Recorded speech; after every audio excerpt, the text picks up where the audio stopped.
अंबानी और अडानी दो ऐसे बिजनेसमैन हैं जो करंट ट्रेंड्स को देख के इन्वेस्टमेंट नहीं करते हैं, लेकिन आने वाले समय में, आने वाले 15-20 सालों में दुनिया में क्या बदलाव आने वाले हैं वो देख के वो लोग इन्वेस्टमेंट करते हैं। जैसे कि अडानी और अंबानी ने ग्रीन एनर्जी में बहुत ज्यादा इन्वेस्टमेंट करके रखा है, क्योंकि ग्रीन एनर्जी की डिमांड आने वाले समय में बहुत ही ज्यादा बढ़ने वाली है। और एक ऐसा बिजनेस है जिसमें अंबानी और अडानी बहुत ज्यादा इन्वेस्टमेंट कर रहे हैं, और वो बिजनेस है डेटा सेंटर्स का business.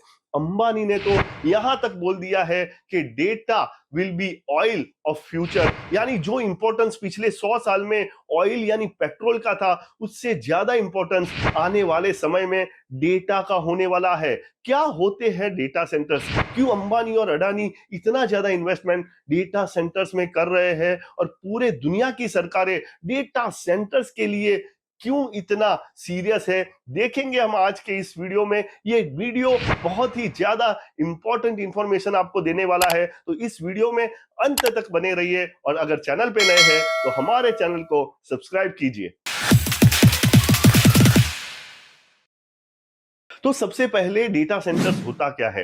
Data centres physical places होती है, यानी बड़े बड़े बिल्डिंग्स के रूम्स के अंदर, बड़े बड़े हॉल्स के अंदर हजारों लाखों सर्वर्स यानी हाई परफॉर्मेंस कंप्यूटर्स रैक्स के अंदर एक के ऊपर एक रखे जाते हैं। जैसे आप सुपर मार्केट में जाते हो, वहां पे जैसे सामान रैक्स के अंदर एक के ऊपर एक सजा के रखा जाता है, वैसे ही डेटा सेंटर्स में सर्वर्स रखे जाते हैं। एक एवरेज डेटा सेंटर्स की जो साइज होती है वो 1 लाख स्क्वायर फीट की होती है, और वहां पे एवरेज 1 लाख के करीब सर्वर रखे जाते हैं। यहां पे डेटा यानी जो इंफॉर्मेशन होती है उसको प्रोसेस किया जाता है, उसको स्टोर किया जाता है, उसको सिक्योर किया जाता है, उसको इंटरनेट के साथ कनेक्ट किया जाता है, अलग अलग जगह पे वो डेटा को डिलीवर किया जाता है। और बहुत बार वहां पे डिजास्टर मैनेजमेंट के रूप में डेटा को बैकअप के हिसाब से लिया जाता है, जो डेटा जरूरी नहीं है उसको निकाल दिया जाता है, यानी डेटा सेंटर्स में डेटा का मैनेजमेंट किया जाता है। आपका जो मोबाइल होता है वो एक छोटा सा बहुत सूक्ष्म एक डेटा सेंटर है, क्योंकि वहां पे डेटा प्रोसेस होता है, सिक्योर होता है, स्टोर होता है, डिलीवर होता है। तो इस तरह से डेटा सेंटर्स हमारे देश में बहुत सारे बढ़ रहे हैं। डेटा इतना इंपॉर्टेंट क्यों हो गया है दोस्तों? पहले दुनिया जो थी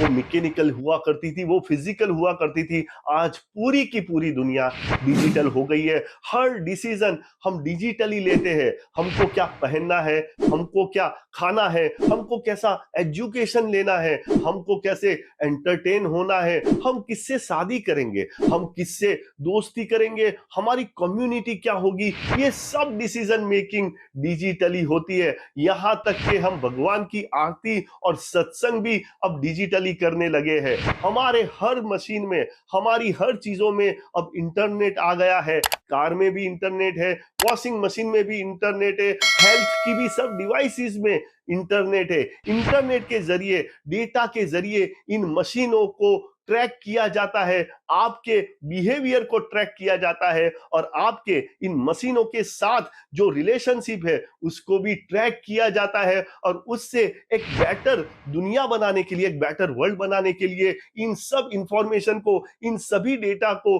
यूज किया जाता है। यानी डेटा आज की दुनिया में बहुत ही ज्यादा इंपॉर्टेंट हो गया है।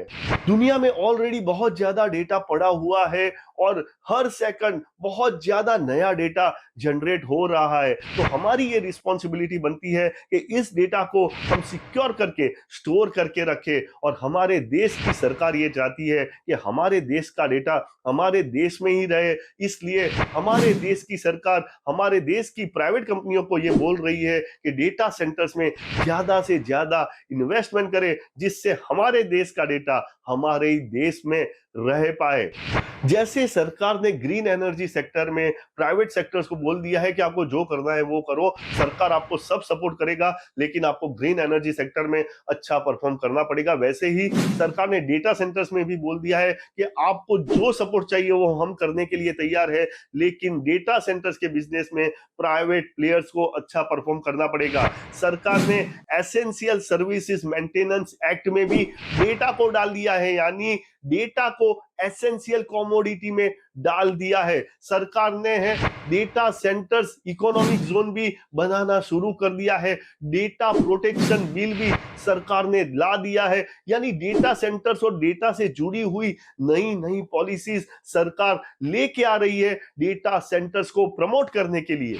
इंडिया में डेटा सेंटर्स का जो बिजनेस है वो फ्लरिश होने के बहुत सारे कारण हैं। इंडिया दुनिया की सबसे ज्यादा आबादी वाला देश है। यानी इंडिया में हर सेकंड जितना डेटा पैदा होता है वो शायद ही दुनिया के किसी और देश में होता हो। यानी इंडिया में डेटा का मैनेजमेंट बहुत ही क्रूशियल हो जाता है। इंडिया दुनिया की फास्टेस्ट ग्रोइंग इकोनॉमी है। यहाँ पे बिजनेसेस बहुत ही तेजी से ग्रो हो रहे हैं, इसलिए भी यहाँ पे डेटा का इंपॉर्टेंस बहुत ही ज्यादा बढ़ जाता है। इंडिया में टेक्नोलॉजी और सॉफ्टवेयर के स्किल्ड वर्कर्स बहुत ही आसानी से मिल जाते हैं और ये स्किल्ड वर्कर्स बहुत ही कॉस्ट इफेक्टिव होते हैं। और इंडिया की जो सरकार है, भारत सरकार है, वो डेटा के प्रोटेक्शन को और डेटा सेंटर्स को बहुत ही ज्यादा सपोर्ट कर रही है, बहुत ही ज्यादा प्रमोट कर रही है। रियल एस्टेट की जो ब्रोकिंग और कंसल्टेंसी फर्म है JLL, उसके हिसाब से इंडिया में इतने ज्यादा डेटा सेंटर्स बढ़ने वाले हैं कि आज total data centres 10 million square feet use करते हैं। वो 2027 तक 20 मिलियन स्क्वायर फीट की स्पेस यूज करने लगेंगे। यानी डेटा सेंटर्स से इंडिया में रियल एस्टेट का भी बहुत ज्यादा बूम आने वाला है। अडानी ने एज कनेक्ट नाम की कंपनी के साथ जॉइंट वेंचर करके डेटा सेंटर्स की नई कंपनी शुरू की है और अंबानी ने ब्रुकफील्ड और डिजिटल रियलिटी जैसी कंपनीज के साथ जॉइंट वेंचर किया है डेटा सेंटर शुरू करने के लिए। टाटा कम्युनिकेशंस और इंडिया की बहुत सारी छोटी कंपनियां ऑलरेडी डेटा सेंटर्स चला रही थी और अमेजॉन और माइक्रोसॉफ्ट जैसी कंपनियां भी डेटा सेंटर्स इंडिया में चला रही थी। डेटा सेंटर्स का जो इंडस्ट्री है उसका सबसे बड़ा अभी तक का प्रॉब्लम यह है कि दुनिया का 67% मार्केट दुनिया की सबसे बड़ी 3 या 4 डेटा सेंटर की कंपनियों के पास है। दूसरा, डेटा सेंटर्स की जो कंपनियां होती है वो बहुत ज्यादा एनर्जी यूज करती है, जो आने वाले ग्रीन एनर्जी रिवॉल्यूशन के लिए बहुत ही ज्यादा खतरा है। तो आने वाले समय में जो डेटा सेंटर्स आएंगे वो ग्रीन डेटा सेंटर्स आने वाले हैं। दूसरा, डेटा सेंटर्स में ये भी था कि हमारे देश का जो डेटा है वो बाहर नहीं जाना चाहिए, तो इस पे भी हमारे जो प्राइवेट कंपनियां हैं और हमारी सरकार काम कर रहे हैं। देखिए, जो इंडिविजुअल्स होते हैं वही सिर्फ डेटा जनरेट नहीं करते, जो मशीन होते हैं वही डेटा नहीं जनरेट करते हैं। छोटे से छोटी कंपनी या बड़े से बड़ी कंपनी यानी 5 एम्प्लॉय वाली जो छोटी कंपनी होती है, वहां से लेके महिंद्रा और रिलायंस जैसी लाखों एम्प्लॉयज वाली जो कंपनियां होती है वो बहुत ज्यादा डेटा जनरेट करती है और उनका डेटा, इन बिजनेसेस का जो डेटा होता है वो बहुत ही ज्यादा क्रूशियल होता है। ये जो डेटा सेंटर्स है वो इन बिजनेसेस का डेटा मैनेज करते हैं, उनके डेटा को स्टोर करते हैं, सिक्योर करते हैं, प्रोसेस करते हैं, दूसरे डेटा के साथ उनका नेटवर्किंग करते हैं, इंटरनेट से इस डेटा को कनेक्ट करते हैं और युद्ध जैसी इमरजेंसी की सिचुएशन में इस डेटा को बचा के रखते हैं। यानी डेटा सेंटर्स बहुत ही इंपॉर्टेंट क्रूशियल टास्क करते हैं और इसके बदले में वो इन बिजनेसेस से, इन कंपनीज से वो रेवेन्यू लेते हैं, पैसा लेते हैं, फीस लेते हैं। बहुत सारे लोगों का ये मानना है कि अब तक जो युद्ध होते थे, जो वॉर होते थे, वो तेल की वजह से या ऑयल की वजह से होते थे, लेकिन आने वाला बड़ा विश्व युद्ध डेटा की वजह से हो सकता है और इसीलिए अंबानी और अडानी जैसी कंपनियां डेटा सेंटर्स में इतना ज्यादा इन्वेस्टमेंट कर रही है। और भी हमने बहुत सारे रीजंस देखे कि डेटा सेंटर्स आने वाले समय में क्यों इतना ज्यादा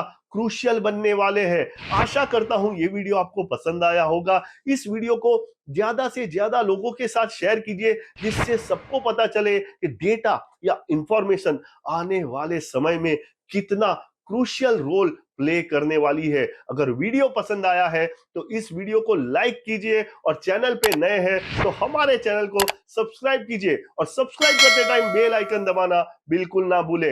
अपडेटेड रहिए, इन्फॉर्म्ड रहिए, क्योंकि दुनिया बदल रही है।